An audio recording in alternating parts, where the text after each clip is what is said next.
Thiruvananthapuram മുട്ടടയിലെ UDF സ്ഥാനാർത്ഥി വൈഷ്ണയുടെ പേര് voter ലിസ്റ്റിൽ ഉൾപ്പെടുത്തണമെന്ന ഹൈക്കോടതി. രേഖകൾ പരിശോധിച്ച് 19 മുൻപ് ഉത്തരവിറക്കാൻ ഹൈക്കോടതി കമ്മീഷന് നിർദ്ദേശം നൽകി. പരാതിക്കാരനായ ധനേഷ് കുമാറിനോട് ഹിയറിംഗിൽ ഹാജരാക്കണമെന്നും നിർദ്ദേശം നൽകി. വോട്ടർ പട്ടികയിൽ നിന്ന് ഒഴിവാക്കിയ നടപടി അനീതിയാണ് എന്നും രാഷ്ട്രീയ കാരണത്താൽ ഒഴിവാക്കുകയല്ല വേണ്ടതെന്നും ഹൈക്കോടതി വിമർശിച്ചു. മുജിതബയുണ്ട് വിവരങ്ങൾ നൽകാനായി. മുജിതബ, 19 എന്ന് പറയുമ്പോൾ മറ്റന്നാളാണ്. ഒരു ദിവസത്തെ സമയം മാത്രമാണ് ഇക്കാര്യത്തിലുള്ളത്. എന്താണ് കോടതിയിൽ ഇന്ന് നടന്ന പ്രധാനപ്പെട്ട സംഭവ വികാസങ്ങൾ? അന്തിമ നടപടിക്രമങ്ങൾക്ക് സമയം കുറവാണ് എന്നുള്ളത് കൊണ്ട് തന്നെ അടിയന്തര പ്രാധാന്യത്തോടെ ഈ വിഷയത്തിൽ ഹൈക്കോടതി ഇടപെടുകയാണ്. പ്രത്യേകിച്ച് അവരുടെ ഹർജിയിലും ഈ ആവശ്യം തന്നെയായിരുന്നു. പ്രത്യേകിച്ച് 24 ആകുമ്പോഴത്തേക്ക് സ്ഥാനാർത്ഥിക്ക് നോമിനേഷൻ കൊടുക്കാനുള്ള അന്തിമ തീയതികളൊക്കെ അടുത്തു വരികയാണ്. സ്വാഭാവികമായും വളരെ പെട്ടെന്ന് തന്നെ ഒരു ത്വരിത നടപടിയിലേക്ക് പോകണം. അതുകൊണ്ടാണ് ഹൈക്കോടതിയെ വളരെ വേഗത്തിൽ തന്നെ സമീപിക്കുന്നത്.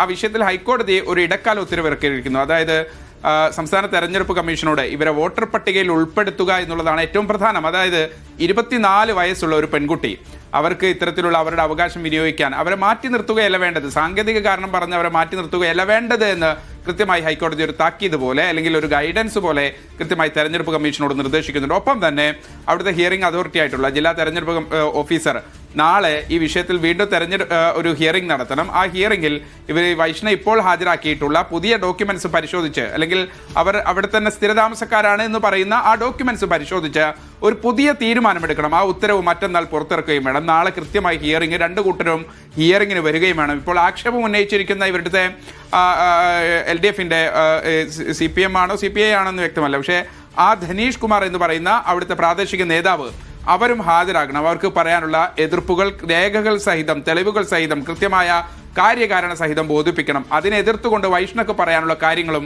ഇവിടുത്തെ ഓഫീസർ കേൾക്കണം. അതിനനുസരിച്ച് ഒരു പുതിയ തീരുമാനമെടുക്കണമെന്നാണ് ഇടക്കാല ഉത്തരവ്. എന്തായാലും എതിർകക്ഷികൾക്ക് ഹൈക്കോടതി നോട്ടീസ് അയച്ചിട്ടുണ്ട്.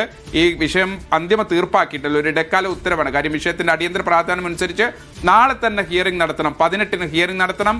19-ന് ഈ വിഷയത്തിൽ ഒരു ഉത്തരവ് ഇറക്കണമെന്നാണ് വ്യക്തമാക്കിയിരിക്കുന്നത്. എന്തായാലും കോടതിയുടെ ചില നിരീക്ഷണങ്ങൾ പ്രത്യേകമായി കാണേണ്ടതാണ്. ഒന്ന്, 24 വയസ്സുള്ള ഒരു പെൺകുട്ടി, അവർക്ക് ഇങ്ങനെ സാങ്കേതിക തടസ്സം പറഞ്ഞുകൊണ്ട് അവരെ ഇതിൽ നിന്ന് മാറ്റി നിർത്തുകയല്ല വേണ്ടതെന്ന് കൃത്യമായി തന്നെ പറയുന്നുണ്ട്.